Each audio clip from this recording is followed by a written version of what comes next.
Hello students, आज हम कक्षा 12वीं की पूरक पाठ्यपुस्तक वितान का पाठ डायरी के पढ़ने का भाग 5 पढ़ने जा रहे हैं। इसमें हम एनी के द्वारा लिखे गए सारे पत्र, जब वो अपने गुप्त एनेक्सी में थी उस समय लिखे गए सारे पत्र जो अपनी फ्रेंड किट्टी को लिखती है, उन्हीं पत्रों को पढ़ रहे हैं इस पाठ में हम। आइए आज का पत्र हम पढ़ते हैं। मंगलवार 13 जून 1944। मेरी प्यारी किट्टी, मेरा एक और जन्मदिन गुजर गया है। इस हिसाब से मैं 15 बरस की हो गई हूँ। अब यानी 15 साल की हो गई है। मुझे काफ़ी सारे उपहार मिले हैं। स्प्रिंगर की 5 खंडों वाली कलात्मक इतिहास की पुस्तक, चड्ढियों का एक सेट, 2 बेल्टें, एक रुमाल, दही के 2 कटोरे, जेम की शीशी, शहद वाले 2 छोटे बिस्किट, मम्मी पापा की तरफ से वनस्पति विज्ञान की एक पुस्तक, मार्गोट की तरफ से सोने का एक ब्रेसलेट, वानदान परिवार की तरफ से स्टिकर एल्बम, डसेल की तरफ से बायोमॉल्ट, मीठे मटर, मीएप की तरफ से मिठाई, बेब की तरफ से मिठाई और लिखने के लिए कॉपियाँ, और सबसे बड़ी बात मिस्टर कुगलर की तरफ से मारिया टेरेसा नाम की किताब और क्रीम से भरे चीज़ के 3 स्लाइस। पीटर ने पियोनी फूलों का खूबसूरत गुलदस्ता दिया है। बेचारे को उपहार जुटाने में ही को काफ़ी अच्छी मेहनत करनी पड़ी, लेकिन वो और कुछ भी जुटा नहीं पाया था। बेहद खराब मौसम, लगातार बारिशें हो रही थी, हवाएं चल रही थी। उफान पर समुद्र के बावजूद हमने शानदार तरीके से जा लिए। हमले तो हो रहे हैं, इतनी बारिश और ख़राब मौसम में भी उन पर हमले हो रहे हैं। हम कल चर्चिल, स्टम्प्स, आइजहानवर और आमोल्ड उन फ्रांसीसी गांवों में गए जिन पर ब्रिटिश सैनिकों ने पहले कब्जा कर लिया था। मतलब चर्चिल वहाँ पर सैनिकों से मिलने, वहाँ के लोगों से मिलने गए थे कि जहाँ ब्रिटिश सरकार के लोगों ने पहले कब्जा कर लिया था, लेकिन उनको बाद में मुक्त कर दिया। चर्चिल एक टॉर्पिडो नाव में थे और इनमें से तटों पर गोलीबारी करने जा रहे थे। बहुत से लोगों की तरह चर्चिल को ये पता नहीं है कि डर किस चिड़िया का नाम है, मतलब बहुत ज़्यादा बहादुर है, उसे किसी प्रकार का डर नहीं लगता है। यहाँ हमारी एनेक्सी की किलेबंदी से डच लोगों के मूड की था पाना बहुत मुश्किल है, क्योंकि पता नहीं कि वो लोग क्या करने वाले और क्या सोच रहे हैं। इस बात में कोई शक नहीं है कि लोग बाग बैठे ढाले ही खुश रह लेते हैं, मतलब बिना कुछ करे भी उनको खुशी मिल जाती है। ब्रिटिश सैनिकों ने आखिर अपनी कमर कस ली है और अपने मकसद को पूरा करने के लिए निकल पड़े हैं। मतलब वो लोग पूरी तरह से कब्जा करना चाहते हैं, ब्रिटिश सरकार उन पर। जो लोग ये दावे करते फिरते हैं कि वे ब्रिटिश द्वारा कब्जा किए जाने वाले के पक्ष में नहीं है, नहीं जानते हैं कि वे कितनी गलती पर है, क्योंकि ब्रिटिश सरकार बहुत ही ज़्यादा शक्तिशाली है। उनके तर्क का कारण इतना भर है कि ब्रिटिश को लड़ते रहना चाहिए, संघर्ष करते रहना चाहिए और हॉलैंड को आज़ाद कराने के लिए अपने सूरवीर सैनिकों को शहादत के लिए आगे आना चाहिए। वो इस प्रकार की मंशा रखते हैं और हॉलैंड के साथ साथ कब्जे वाले दूसरे देशों को भी आज़ाद कराना चाहिए। लेकिन उसके बाद ब्रिटिश को हॉलैंड में रुकना नहीं चाहिए, मतलब ब्रिटिश को हॉलैंड में नहीं रुकना चाहिए और आगे बढ़ना चाहिए। इसके बजाय उन्हें चाहिए कि वे सभी कब्जे वाले देशों से हाथ जोड़ जोड़ कर माफ़ी मांगे, मतलब वो ये गलती करे और फिर उस गलती की वापस से माफ़ी भी मांगे। डच ईस्ट इंडीज़ को इसकी सही हकदारों के हाथों में सौंपे और थके टूटे हारे और लूटे पिटे अपने देश ब्रिटेन में वापस से लौट जाए। मतलब एक तरह से यहाँ पे पूरा व्यंग किया गया है ब्रिटिश सरकार के ऊपर कि वो दूसरे देशों पे जिस प्रकार से कब्जा करते हैं, उनको लूटते हैं, लेकिन आखिरकार वो अपने आप ही लुटा रहे हैं, उन्हीं की सत्ता कमज़ोर हो रही है। मूर्खों की यह कहीं कोई कमी नहीं है। इसके बावजूद जैसा कि मैंने कहा, कुछ एक समझदार डच लोगों की भी कमी नहीं है। अगर ब्रिटिश ने जर्मनी के साथ शांति की संधि पर हस्ताक्षर कर लिए होते तो हॉलैंड और उसके पड़ोसी देशों का क्या हाल हुआ होता। उसके पास ऐसा करने के लिए सब कुछ खत्म हो जाने का संकेत था। ऐसे सभी डच लोग जो अभी भी ब्रिटिश को हिराकत से देखते हैं, हिराकत मतलब गंदी नज़र से, मतलब तुच्छता की नज़र से देखते हैं, बुरी नज़र से देखते हैं, ब्रिटिश की खिल्ली उड़ाते हैं, उसके बुढ़ापे लार्डों की सरकार को ताने मारते हैं, उन्हें कायर कहते हैं, उसके बावजूद जर्मनों से नफरत करते हैं और एक अच्छा खासा सबक सिखाने के लायक उसकी जमकर मरम्मत की जानी चाहिए। तभी हमारे जंग लगे दिमाग खुलेंगे और उनमें जोश आ जाएगा। मतलब हमें हिम्मत से काम लेना होगा हमारे देश के लिए।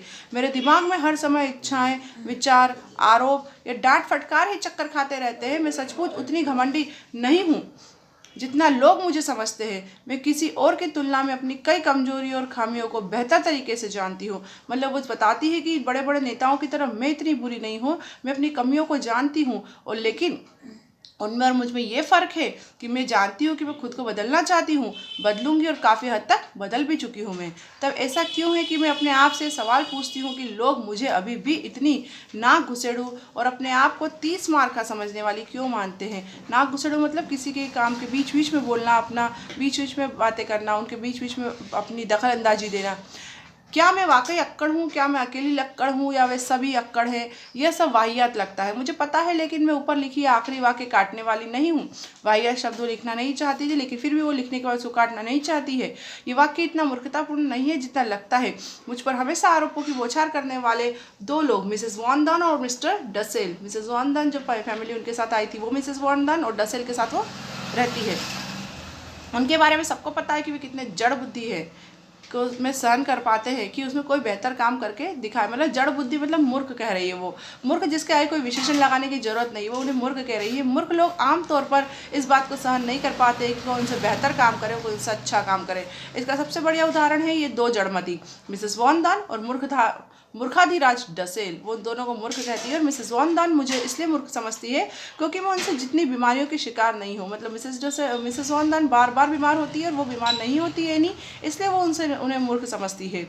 वे मुझे अक्कड़ समझती है क्योंकि वो मुझसे भी ज़्यादा अक्कड़ है। वे समझती है कि मेरी पोशाकें छोटी पड़ गई है क्योंकि उनकी पोशाकें और भी ज़्यादा छोटी पड़ गई है। और वे समझती है कि मैं अपने आप को कुछ ज़्यादा ही 30 मार्का समझती हूँ क्योंकि अपने आप को 30 मार्का मतलब मैं उन विषयों पर उनसे ज़्यादा जानती हूँ।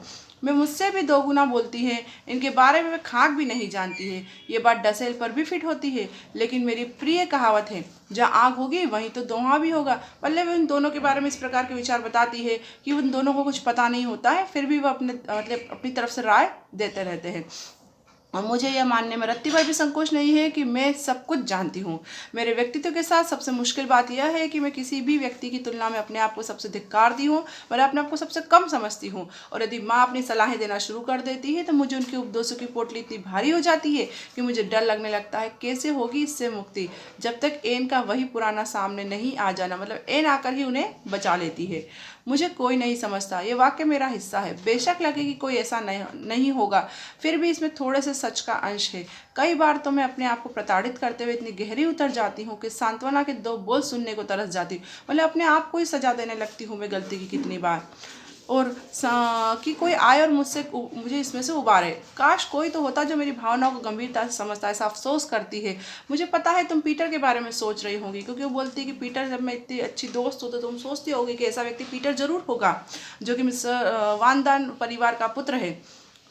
नहीं क्या किट्टी, मैं मानती हूँ यह सच है कि पीटर मुझे प्यार करता है, गर्लफ्रेंड की तरह नहीं बल्कि एक दोस्त की तरह। उसका स्नेह दिन ब दिन बढ़ता ही जा रहा है, लेकिन कई बार कोई रहस्यमय ताकत हम दोनों को पीछे की तरफ खींच लेती है।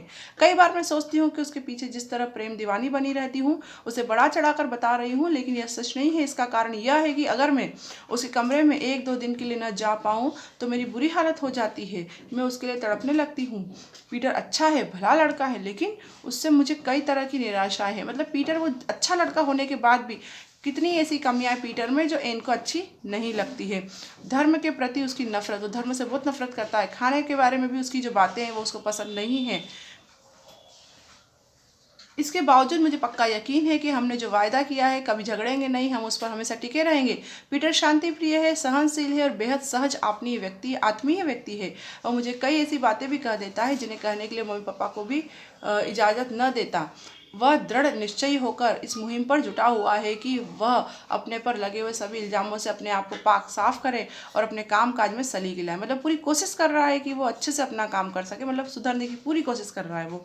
इसके बावजूद वो अपने भीतरी स्व को मुझसे छुपाता है। स्व मतलब कि अभिमान को छुपाता है। मुझे कभी भी इस बात की अनुमति नहीं देता कि मैं उसमें झांकूं। मतलब वो मुझे अपने बारे में ज़्यादा जानकारी नहीं देता है। निश्चय ही वो मेरी तुलना में ज़्यादा घुन्ना है, लेकिन मैं अनुभव से जानती हूँ कि जानना चाहती हूँ कि वह मैं थ्योरी में जानती हूँ, व्यवहार में नहीं। कि कई बार में ऐसे घुन्ने लोग भी हैं जिनमें संवाद कर पाना बहुत मुश्किल होता, अपनी बात किसी से कह पाने में उत्कंठ चाह लिए होते हैं। पीटर और मैंने दोनों से अपनी चिंतनशील बरस एनेक्सी में ही बिताए हैं। वह अपने अक्सर भविष्य, वर्तमान, अतीत के बारे में बातें करते हैं, लेकिन जैसा कि मैं तुम्हें बता चुकी हूँ कि असली चीज़ की कमी महसूस करती हूँ, जानती हूँ, और वह मौजूद है। मतलब उसे अपना कोई नहीं मिलता इससे वो अपने दिल की बात कह सके। क्या कारण है यह कि मैं अरसे से बाहर नहीं निकलती हूँ, प्रकृति के लिए पागल हुई जा रही हूँ, और मैं उस वक्त को याद करती हूँ जब नीला आसमान, पक्षियों की चहचहाने की आवाज़ें, चांदनी की खिलखिलाती कलियां और इन चीज़ों ने मुझे कभी भी अपने जादू से बांधा नहीं है। मतलब प्रकृति से इतना प्रेम करने के बाद भी उसका जादू उस पर नहीं चलता है। मेरे यहाँ आने के बाद चीज़ें बदल गई है। उदाहरण के लिए छुट्टियों के दौरान बेहद गर्मी थी। मैं रात के 11:30 बजे तक जबरदस्ती आंखें खोले बैठी रही ताकि अपने अकेले को बूते पर अच्छी तरह चांद को देख सकूं। अफसोस मेरी सारी मेहनत बेकार हो गई। चौंध इतनी ज़्यादा थी कि खिड़की खोलने का जोखिम में नहीं ले सकती थी। कई महीने बाद एक और मौका ऐसा आया। उस रात में ऊपर वाली मंजिल पर थी, खिड़की खुली हुई थी, तब खिड़की बंद करने का वक्त ही नहीं हो गया था। वहीं बैठी हुई थी। ये गहरी सांवली बरसात की रात थी, मतलब बारिश हो रही थी और अंधेरा था। तेज हवाएं चल रही थी, बादलों के बीच में लुका छिपी चल रही थी। इस सारे नज़ारे ने मुझे मंत्रमुग्ध कर दिया था और पिछले 1.5 बरस में पहली बार हो रहा था। मतलब उसे एक चांद को देखने के लिए भी इतना ज़्यादा इंतजार करना पड़ा।